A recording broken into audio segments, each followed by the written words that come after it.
لا إله إلا الله التي نحيا عليها ونموت عليها ونلقى الله بها. لا إله إلا الله، لا معبود بحق إلا الله، لا خالق إلا الله ولا رازق إلا الله، لا يحيي ولا يميت إلا الله، لا يفرج عنك الكربات إلا الله، ولا يقضي لك الحاجات إلا الله، ولا يعلم ما في الضمائر والنيات إلا الله. في السماء ملكه، في الأرض سلطانه، في البحر عظمته، في القيامة عدله، في الجنة رحمته، في النار سطوته، في كل شيء حكمته وآيته. خلق فسوى، قدر فهدى، أخرج المرعى جعله غثاء أحوى، أضحك وأبكى، أمات وأحيا، خلق الزوجين الذكر والأنثى من نطفة إذا تمنى، وأن عليه النشأة الأخرى، وأنه هو أغنى وأقنى، وأنه هو رب الشعرى، وأنه أهلك عادا الأولى وثمود فما أبقى، وقوم نوح من قبل إنهم كانوا هم أظلم وأطغى. ربنا سبحانه وتعالى يعز من يشاء، يذل من يشاء، يغني من يشاء،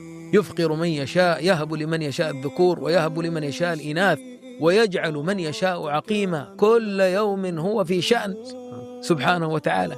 ها يفرج كرب هذا، ويقضي دين هذا، ويسد جوع هذا، ويروي ظمأ هذا. لا تضره معصيتنا، ولا يزيد في ملكه طاعتنا.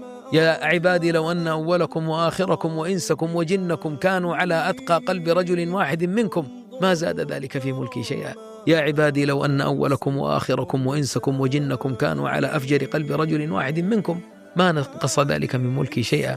يا عبادي إنما هي أعمالكم أحصيها لكم، فمن وجد خيرا فليحمد الله، ومن وجد غير ذلك فلا يلومن إلا نفسه. لنا رب كريم، لنا رب عظيم، يبسط يده بالليل ليتوب مسيء النهار، ويبسط يده بالنهار ليتوب على مسيء الليل. يا ابن آدم لو لقيتني بقراب الأرض خطايا ثم لقيتني لا تشرك بي شيئا لأتيتك بقرابها مغفرة.